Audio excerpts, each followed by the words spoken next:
حدیث collection part 18 تیمم کا بیان 7 حدیث۔ بسم اللہ الرحمن الرحیم۔ السلام علیکم دوستو، آج کی ویڈیو میں ہم تیمم کے بارے میں 7 حدیث بیان کریں گے۔ حدیث نمبر 1، حضرت ابو ذر رضی اللہ عنہ سے روایت ہے کہ رسول کریم صلی اللہ علیہ وسلم نے فرمایا، پاک مٹی مسلمان کا وضو ہے، اگرچہ اسے 10 سال تک پانی نہ اس سے نہائے اور وضو کرے تو یہ بہتر ہے، ملے جب پانی مل جائے تو۔ ترمذی، ابو داؤد۔ حدیث نمبر 2، حضرت جابر رضی اللہ عنہ سے روایت ہے کہ ہم سفر پر نکلے تو ہم میں سے ایک آدمی کے سر پر پتھر لگا جس سے اس کا سر زخمی ہو گیا، پھر رات میں اس کو احتلام سوتے میں نہانے کی ضرورت ہو گیا۔ اس نے اپنے ساتھیوں سے پوچھا کہ مجھے تیمم کرنے کی اجازت ہے؟ انہوں نے جواب دیا، ہم لوگ تمہارے لیے اس میں کوئی رخصت، چھوٹ اور رعایت نہیں پاتے، کیونکہ تم پانی کی طاقت رکھتے ہو۔ چنانچہ اس نے غسل کیا جس سے وہ مر گیا۔ جب ہم واپس نبی کریم صلی اللہ علیہ وسلم کی خدمت میں پہنچے اور آپ کو اس واقعے کی خبر دی تو آپ نے فرمایا، لوگوں نے اسے مار دیا، اللہ ان کی پکڑ فرمائے۔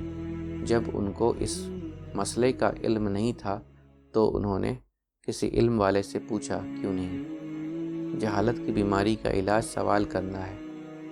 اس مرنے والے کے لیے تیمم کافی تھا، یا وہ اپنے زخم پر پٹی باندھ کر اس پر مسح کر لیتا اور پھر اپنے جسم کا باقی حصہ دھو لیتا۔ ابو داؤد۔ حدیث نمبر 3، حضرت ابو سعید خدری رضی اللہ عنہ سے روایت ہے کہ 2 آدمی سفر کے لیے نکلے، نماز کا وقت آ گیا لیکن ان دونوں کے پاس پانی نہیں تھا۔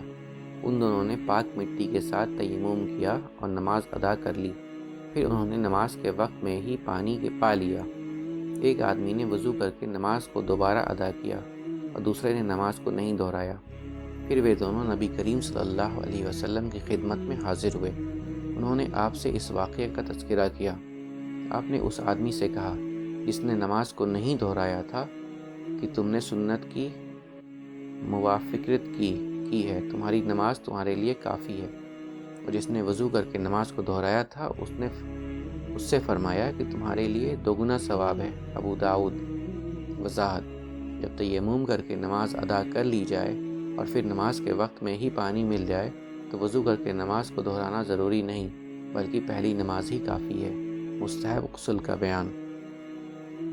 حدیث نمبر 4، حضرت سمورہ بن جندب رضی اللہ عنہ سے روایت ہے کہ رسول کریم صلی اللہ علیہ وسلم نے فرمایا، جس آدمی نے جمعے کے دن وضو کیا تو وہ کافی ہے اور اچھا ہے، اور جس آدمی نے غسل کیا تو غسل کرنا افضل، زیادہ بہتر اور اچھا ہے۔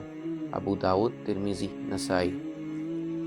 حدیث نمبر 5، حضرت ابو ہریرہ رضی اللہ عنہ سے روایت ہے کہ رسول کریم صلی اللہ علیہ وسلم نے فرمایا، جس آدمی نے میت کو غسل دیا اسے چاہیے کہ وہ غسل کرے۔ ابن ماجہ۔ حدیث نمبر 6، حضرت عائشہ رضی اللہ عنہ سے روایت ہے کہ نبی کریم صلی اللہ علیہ وسلم 4 موقعوں پر غسل فرماتے تھے۔ نمبر 1، جنابت ناپاکی کے بعد۔ نمبر 2، جمعے کے دن۔ نمبر 3، سنگی لگوانے کے بعد۔ اور نمبر 4، میت کو غسل دینے کے بعد۔ ابو داؤد۔ حدیث نمبر 7، حضرت قیس بن عاصم رضی اللہ عنہ سے روایت ہے کہ جب میں اسلام لایا تو نبی کریم صلی اللہ علیہ وسلم نے مجھے پانی میں بیری کے پتے ڈال کر غسل کرنے نہانے کا حکم دیا۔ ترمذی، ابو داؤد، نسائی۔ وضاحت: نئے مسلمان پر بھی غسل واجب ہوتا ہے۔ نبی کریم صلی اللہ علیہ وسلم ہر نئے مسلمان ہونے والے کو غسل کرنے کا حکم دیا کرتے تھے۔ امید کرتا ہوں دوستو کہ آپ کو آج کی ویڈیو اچھی لگی ہوگی۔ اگر آپ کو ہماری ویڈیو اچھی لگی ہے تو ویڈیو کو لائک ضرور کریں، اور مزید اسی طرح کی ویڈیوز دیکھنے کے لیے ہمارا چینل سبسکرائب کر لیں اور دوستوں کے ساتھ شیئر کرنا بھی مت بھولیں۔